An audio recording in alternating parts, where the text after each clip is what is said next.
Now, if you have watched anime for a couple of years, you probably have seen this small debate that's been going on every time and every year. And that's gonna be what is the best anime of all time. Now, and what you could do is basically just go to any anime ranking website such as My Anime List and just sort to all anime, and there you go, there's your answer. It's free run, that's the best anime ever, goodbye. Now, all jokes aside, this is basically a objective answer, and this objective answer just means that a lot of people have voted and given this anime a score, and the score was basically the highest of all, which a lot of people would agree to this opinion. Now, that's why it's an objective answer, and that doesn't mean that your answer is wrong. Now, let's dive into the subjective answer. I don't think that a lot of animes should be actually ranked in any way or matter. I do think that we can rank them like from 1 to 8 or something like that, because let's be real with each other. There is a personal preference. And now we could definitely say there is a way to rank the best anime. We have to rank about the plot, the story, the character development. A lot of things has to be asked. But if we just do that, what would we gain out of it? Now, let's just give you an example. If we take One Piece, One Piece has no doubt the best world building of all anime. But is that enough to basically say that's the best anime? What kind of requirement do we need?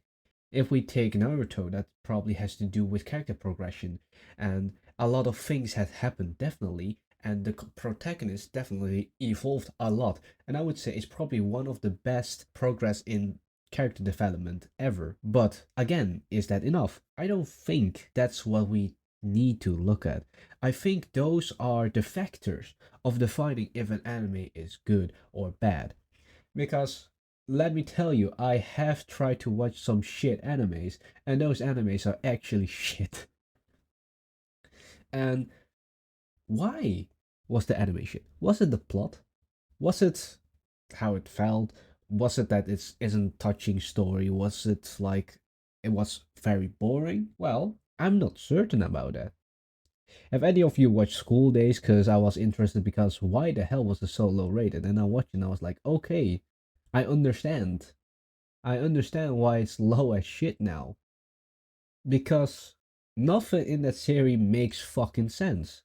Absolutely nothing, zero, nada. And for some reason, they had to put in a yandere inside an anime. Not just one, but two. Now, that's something to say, definitely. But why do we suddenly stereotype that yandere is a bad anime? For example, Mirai Nikki has a yandere in it, but it's for a lot of people good. Was it the story that made it good? Was it the plot? I think the plot definitely makes a lot better than School Days. 100%. And a lot of the story building actually makes sense at some point. But that's not really what we are all looking for, are we? It's a way to describe that we know that this story is good or bad. And a lot of things, for example, Jujutsu Kaisen, I think is just your average typical action anime. I don't think Jujutsu Kaisen deserves a 9. Maybe out of my best will, an 8. This has to do with personal preferences. And that's why it's subjective. I don't think that a lot of anime should be ranked. I think that a lot of anime should be divided into good or bad anime. For example, if you watch The Promised Neverland Season 1, it was a good anime, right? If you have watched Season 2, it was okay, it was decent. But if you have read the manga of Season 2, now that's a whole different story. Because in the manga, a lot of things make sense because they certainly gain information from a certain action, and that's how they progress through the story. But season 2 threw that out of the window and make it like link fast as possible. It was as if they have a limited amount of time to work with, and that's what kind of ruined season 2. Now, this is definitely once again just an objective stated fact that how an anime became worse. And once again, I don't think that matters a lot. I think what actually matters is just making sure that you know a series is good or not. And when you happen to know that, then you can choose the best anime of all time. Once you have made out a whole list or whatever you like or whatever you don't like, you can talk to people and see what their opinions are. But just listen, nobody has to agree with you. Nobody has to disagree with you either.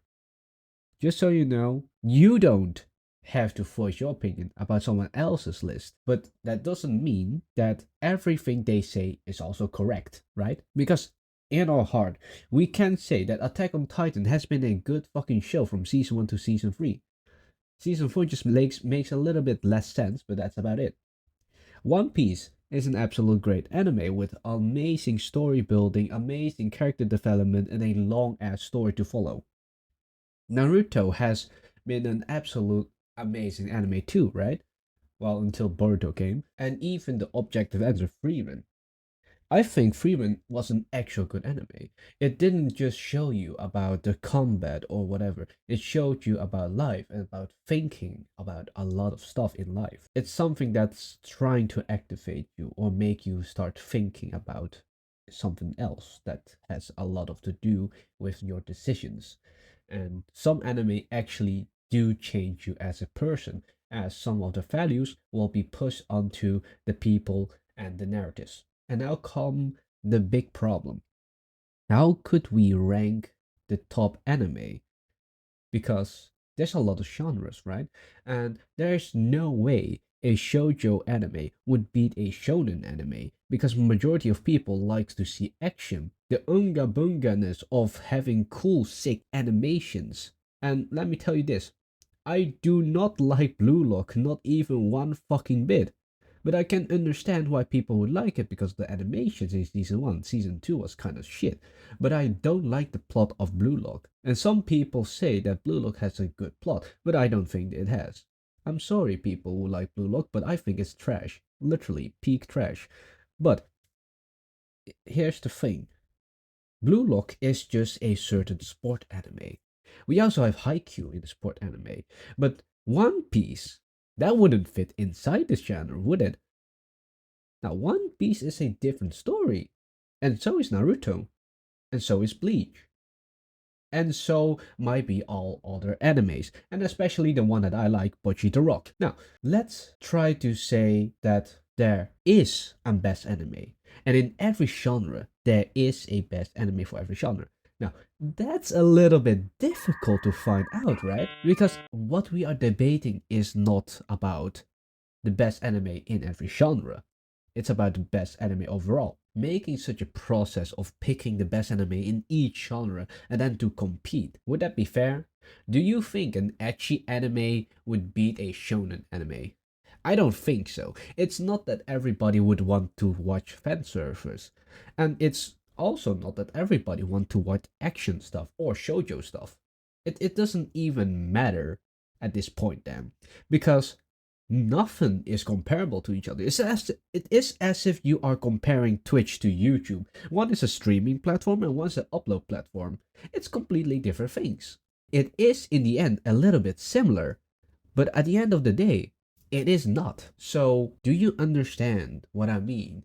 Why this debate is such a nonsensical debate? Because we can have an objective answer. We definitely can. Just have a list, and with a lot of people voting on which anime would be the best, then we have the objective answer. That anime is the best among the people. Yes, that's the objective answer, and right now it's Freerun. But if we want to end the debate once and for all, I think the best anime of all time is a subjective answer and your own preference.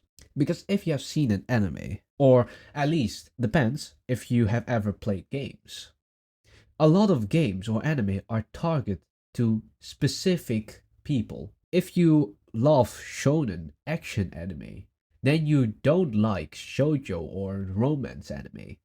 If you like romance anime more than shonen anime, then you would put shoujo and romance anime higher than the shonen animes. Now, that's not to say that your tastes have rotten like a bad apple just because you went from the best anime AOT to the best anime is Komi-san Can't Communicate. I also don't like that anime, by the way. But in a way, you can see that there is a bias at some point. Yes, we can disconcern a good and bad story, but we can't pick the best one through that. So, why must I say that we should look at this subjectively and accept that everybody else have a different preference? Because the best anime of all time actually does not exist. The best anime of all time, what should it be? If I say the best anime of all time, then I will mean literally the anime that will be accepted by everybody and willing to say that has the all best things, the best story, the best plots, etc., etc. Yeah, but if I say that, what does it come to mind? It's my opinion, which means it's a subjective answer. It cannot be objective. It can't be, unless a lot of people vote in, of course. But some people will be saying that's not true. That's essentially what a debate is.